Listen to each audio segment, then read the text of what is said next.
Monsieur et madame Le Rébour avaient le même âge. Mais monsieur paraissait plus jeune, bien qu'il fût le plus affaibli des deux.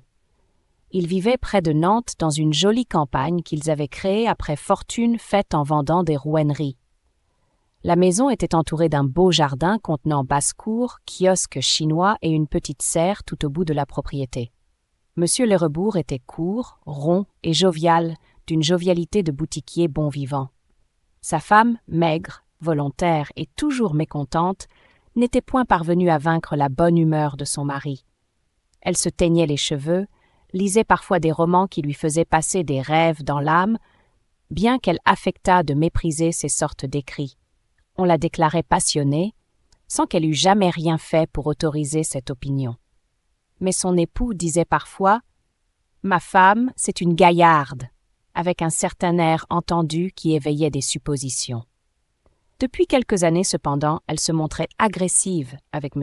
Le Rébour, toujours irritée et dure, comme si un chagrin secret et inavouable l'eût torturée. Une sorte de mésintelligence en résulta. Ils ne se parlaient plus qu'à peine, et madame, qui s'appelait Palmyre, accablait sans cesse monsieur qui s'appelait Gustave, de compliments désobligeants, d'allusions blessantes, de paroles acerbes, sans raison apparente. Il courbait le dos, ennuyé mais gai quand même, doué d'un tel fond de contentement qu'il prenait son parti de ses tracasseries intimes. Il se demandait cependant quelle cause inconnue pouvait aigrir ainsi de plus en plus sa compagne, car il sentait bien que son irritation avait une raison cachée, mais si difficile à pénétrer qu'il y perdait ses efforts. Il lui demandait souvent « Voyons, ma bonne, dis-moi ce que tu as contre moi. Je sens que tu me dissimules quelque chose. » Elle répondait invariablement « Mais je n'ai rien, absolument rien. D'ailleurs, si j'avais quelque sujet de mécontentement, ce serait à toi de le deviner. Je n'aime pas les hommes qui ne comprennent rien, qui sont tellement mous et incapables qu'il faut venir à leur aide pour qu'ils saisissent la moindre des choses. » Il murmurait, découragé. « Je vois bien que tu ne veux rien dire. » Et il s'éloignait en cherchant le mystère. Les nuits surtout devenaient très pénibles pour lui, car il partageait toujours le même lit, comme on fait dans les bons et simples ménages. Il n'était point alors de vexation dont elle n'usât à son égard. Elle choisissait le moment où ils étaient étendus côte à côte pour l'accabler de ses railleries les plus vives. Elle lui reprochait principalement d'engraisser. « Tu tiens toute la place, tant tu deviens gros, et tu me sues dans le dos comme du lard fondu, si tu crois que cela m'est agréable. » Elle le forçait à se relever sous le moindre prétexte, l'envoyant chercher en bas un journal qu'elle avait oublié, ou la bouteille d'eau de fleurs d'oranger qu'il ne trouvait pas, car elle l'avait cachée. Et elle s'écriait d'un ton furieux et sarcastique. « Tu devrais pourtant savoir où on trouve ça, grand nigaud !»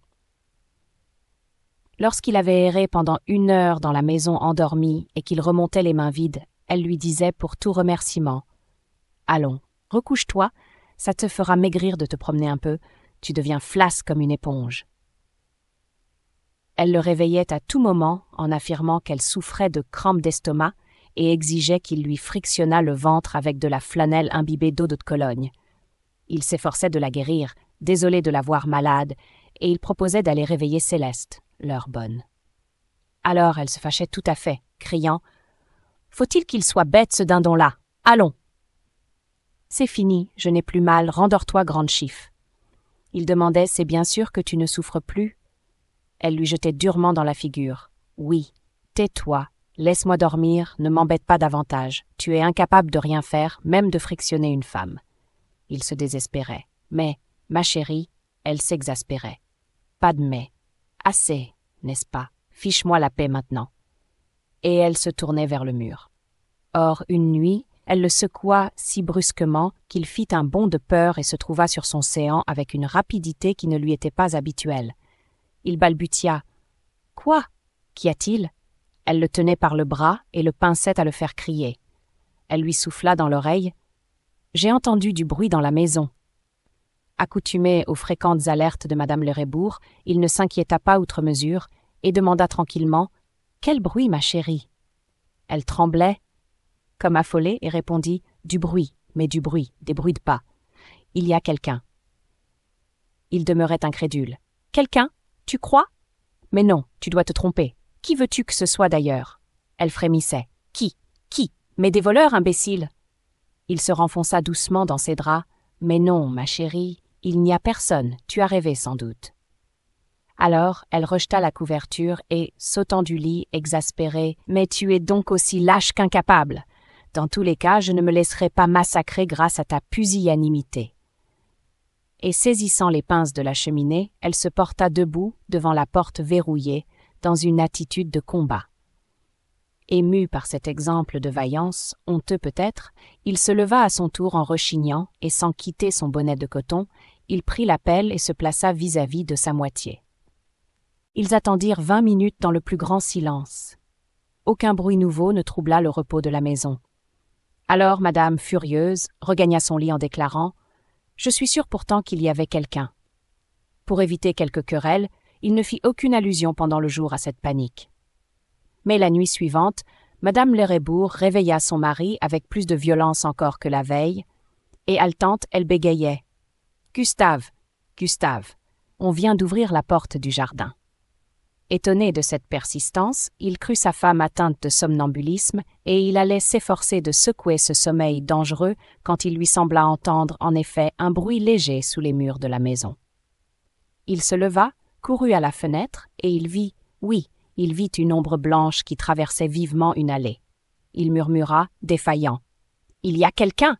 Puis il reprit ses sens, s'affermit et, soulevé tout à coup par une formidable colère de propriétaire dont on a violé la clôture, il prononça « Attendez, attendez, vous allez voir !» Il s'élança vers le secrétaire, l'ouvrit, prit son revolver et se précipita dans l'escalier. Sa femme éperdue le suivait en criant « Gustave, Gustave, ne m'abandonne pas, ne me laisse pas seul, Gustave, Gustave !» Mais il ne l'écoutait guère. Il tenait déjà la porte du jardin. Alors elle remonta bien vite se barricader dans la chambre conjugale. Elle attendit 5 minutes, 10 minutes, un quart d'heure. Une terreur folle l'envahissait. Il l'avait tué sans doute, saisi, garrotté, étranglé. Elle eût mieux aimé entendre retentir les 6 coups de revolver, savoir qu'il se battait, qu'il se défendait. Mais ce grand silence, ce silence effrayant de la campagne la bouleversait. Elle sonna Céleste. Céleste ne vint pas, ne répondit point. Elle sonna de nouveau, défaillante, prête à perdre connaissance. La maison entière demeura muette. Elle colla contre la vitre son front brûlant, cherchant à pénétrer les ténèbres du dehors. Elle ne distinguait rien que les ombres plus noires des massifs à côté des traces grises des chemins. La demi de minuit sonna. Son mari était absent depuis 45 minutes. Elle ne le reverrait plus. Non, certainement elle ne le reverrait plus. Et elle tomba à genoux en sanglotant. 2 coups légers contre la porte de la chambre la firent se redresser d'un bond. Monsieur Lerrebourg l'appelait. « Ouvre donc, Palmyre, c'est moi. » Elle s'élança, ouvrit et debout devant lui, les poings sur les hanches, les yeux encore pleins de larmes. « D'où viens-tu, sale bête? Ah! Tu me laisses comme ça à crever de peur toute seule. Ah! Tu ne t'inquiètes pas plus de moi que si je n'existais pas. » Il avait refermé la porte, et il riait comme un fou, les 2 joues fendues par sa bouche, les mains sur son ventre, les yeux humides. Madame Lerrebourg, stupéfaite, se tut.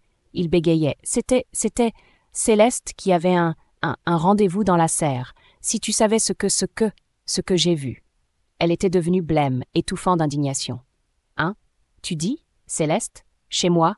Dans ma maison? Dans ma serre? Et tu n'as pas tué l'homme, un complice. Tu avais un revolver et tu ne l'as pas tué. Chez moi. Elle s'assit, n'en pouvant plus.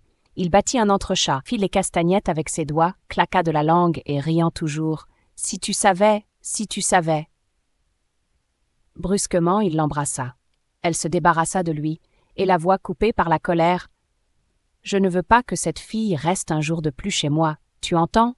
Pas un jour, pas une heure. Quand elle va rentrer, nous allons la jeter dehors. » Monsieur Lerrebourg avait saisi sa femme par la taille et il lui plantait des rangs de baisers dans le cou, des baisers à bruit, comme jadis. Elle se tut de nouveau, percluse d'étonnement. Mais lui, la tenant à plein bras, l'entraînait doucement vers le lit. Vers 9h30 du matin, Céleste, étonnée de ne pas voir encore ses maîtres, qui se levaient toujours de bonne heure, vint frapper doucement à leur porte. Ils étaient couchés et ils causaient gaiement, côte à côte. Elle demeura saisie et demanda « Madame, c'est le café au lait ?» Madame Lerebourg prononça d'une voix très douce « Apporte-le ici, ma fille, nous sommes un peu fatigués, nous avons très mal dormi. » À peine la bonne fut-elle sortie que M. Lerebourg se remit à rire en chatouillant sa femme et répétant « Si tu savais! Oh, si tu savais !» Mais elle lui prit les mains. « Voyons, reste tranquille, mon chéri, si tu ris tant que ça, tu vas te faire du mal. » Et elle l'embrassa doucement sur les yeux. Madame Lerebourg n'a plus d'aigreur. Par les nuits claires, quelquefois, les deux époux vont, à pas furtifs, le long des massifs et des plates-bandes jusqu'à la petite serre au bout du jardin. Et ils restent là blottis l'un près de l'autre contre le vitrage comme s'ils regardaient au-dedans une chose étrange et pleine d'intérêt. Ils ont augmenté les gages de Céleste. M. Lerebourg a maigri.